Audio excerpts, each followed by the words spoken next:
علامہ محمد اقبال کی مشہور کتاب جاوید نامہ، جو کہ اصل میں ان کی سیلیسٹیل جرنی ہے، آسمانی سفر ہے، جس میں انہوں نے مختلف سیاروں کا، چاند کا اور مختلف آسمانوں کا سفر کیا ہے۔ آپ اس کو تخیلاتی یعنی امیجنیٹو جرنی بھی کہہ سکتے ہیں، یا اسپرچول یعنی روحانی سفر بھی کہہ سکتے ہیں۔ اس سفر میں ان کے ہمراہ موجود ہیں ان کے روحانی استاد، ان کے پیر، ان کے مرشد مولانا جلال الدین رومی۔ علامہ اقبال اور مولانا جلال الدین رومی کا یہ سفر شروع تو فلک قمر سے ہوتا ہے، لیکن مختلف سیاروں اور آسمانوں کی سیر کرتا ہوا اختتام پذیر ہوتا ہے۔ اس میں مختلف آسمانوں پہ اور مختلف سیاروں پہ علامہ اقبال اور مولانا جلال الدین رومی کی ملاقات بہت سی شخصیات سے ہوتی ہے، تاریخ کی نیگیٹو اور پازیٹیو پرسنالٹیز کے ساتھ نہ صرف ملاقات ہوتی ہے بلکہ گفت و شنید بھی ہوتی ہے۔ انہی ملاقاتوں کا احوال، جو کہ مختلف آسمانوں اور مختلف سیاروں پر ہوتی ہے، علامہ اقبال نے اپنے اس سفر نامے یعنی جاوید نامے میں ذکر کیا ہے۔ علامہ اقبال کے اس روحانی سفر کا آغاز مناجات سے ہوتا ہے۔ یہ اقبال کی اس کتاب کا پہلا چیپٹر ہے، ابتدائی چیپٹر بھی کہا جا سکتا ہے جس کو۔ مناجات کا مطلب ہوتا ہے گڑ گڑانا، دعا مانگنا، آہوزاری کرنا۔ اسی چیپٹر میں علامہ اقبال اصل میں اللہ سبحانہ و تعالیٰ کے سامنے گڑ گڑا رہے ہیں، دعا مانگ رہے ہیں، اور اس کے توسط سے ہمیں بتا رہے ہیں کہ وہ آخر یہ کتاب لکھنے کیوں جا رہے ہیں، یا اس سفر نامے کی انسپریشن کیا ہے۔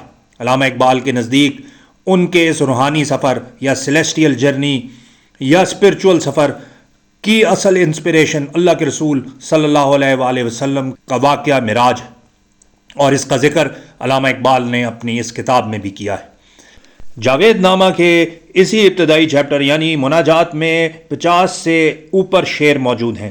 ہم آخری 4 اشعار کا ترجمہ اور تشریح کریں گے، اور اس میں ہم دیکھیں گے کہ علامہ اقبال اپنی اس مناجات میں کیا کہتے ہیں۔ اس کی سمری تقریباً ان 4 اشعار میں موجود ہے۔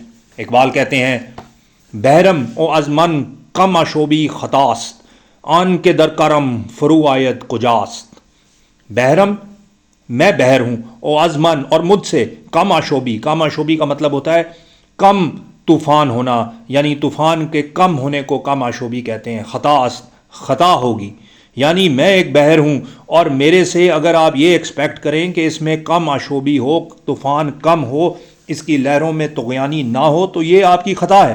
آن کے در کرم فرو آیت کجاست، میرے بحر میں، کرم کا مطلب ہے میرا بحر، فرو آید، فرو آمدن سے نکلا ہے، یعنی کہ ڈسینڈ ڈاؤن کرنا، نیچے اترنا۔ آن کے در کرم فرو آید، یعنی وہ کہ جو میرے بحر کی گہرائی میں نیچے اترے، کجاست، وہ کہاں ہے۔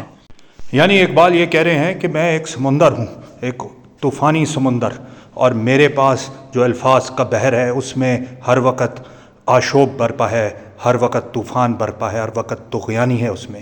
اقبال کو اس شخص کی تلاش ہے، اس مرد کی تلاش ہے جو کہ ان کے سمندر میں اتر سکے، اس کی گہرائی کا مزہ چکھ سکے۔ یعنی جو اقبال کا فلسافیکل تھاٹ ہے، اقبال کو ایسے لوگوں کی تلاش ہے، ایسے لوگوں کا انتظار ہے جو اس میں اتر سکیں۔ بحرم و از من کم آشوبی خطاست، آن کے در کرم فرو آید کجاست۔ یک جہان بر ساحل من آرمید، از کراں غیر از رم موج ندید۔ یک جہان یعنی ایک جہان بر ساحل من آرمید، آرمید کا مطلب ہے ریکلائن کرنا، آرام سے بیٹھے رہنا، سیٹل ڈاؤن کر جانا۔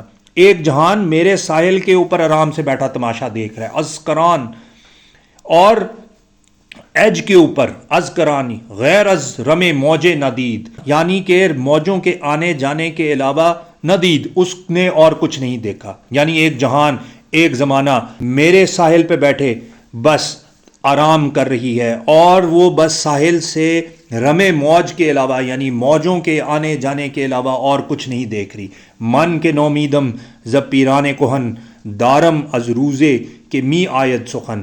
من کے نومیدم، یعنی کہ میں تو نو امید ہو چکا ہوں، زی پیران کہن، یہ جو پرانے بابے ہیں، پرانے پیر ہیں، یعنی کہ میری قوم جو ہے، جس کے جو پرانے لوگ ہیں، ان سے میں نو امید ہو چکا ہوں۔ یعنی اگر اس کو امید ہے تو نئی قوم سے ہے، نئی جنریشن سے ہے، ینگ لوگوں سے ہے۔ دارم از روزے کے می آیت سخن، دارم سخن یعنی کہ میرے پاس بات ہے، میرے پاس کلام ہے، میرے پاس ایک خبر ہے، کس کی؟ از روزے کی مید آیت، کہ ایک روز جو آنے والا ہے، یعنی فیوچر کی ایک کوئی خاص بات ہے جو میرے پاس موجود ہے۔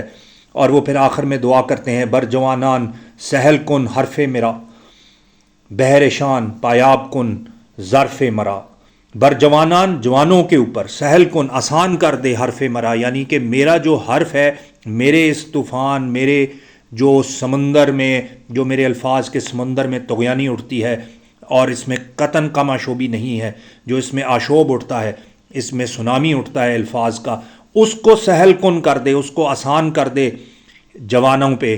یہ اللہ سبحانہ و تعالیٰ سے وہ دعا کر رہے ہیں۔ بحر شان یعنی ان کے لیے پایاب کن، پایاب کن کا مطلب وہ پاؤں لگانے کی جگہ، ٹھکانا، یعنی وہ پاؤں لگا سکیں اس بحر میں، یعنی ان کے لیے شیلو کر دے ظرف مرا، میرے ظرف کو، میرے گہرائی کو، میرے اس عمیق سمندر کو، یعنی کہ جو اتنا فلسافیکلی ڈیپ ہے میرے الفاظ کا سمندر، ان کو ان جوانوں پر آسان کر دے۔ اسی کو وہ اردو میں کہتے ہیں، جوانوں کو میری آہ سحر دے، پھر ان شاہین بچوں کو بال و پر دے، خدایا آرزو میری یہی ہے کہ میرا نور بصیرت عام کر دے۔ اسی دعا کو وہ اصل میں فارسی میں ادھر مناجات کے آخر میں کر رہے ہیں، بر جوانان سہل کن حرف مرا، بحر شان پایاب کن ظرف مرا۔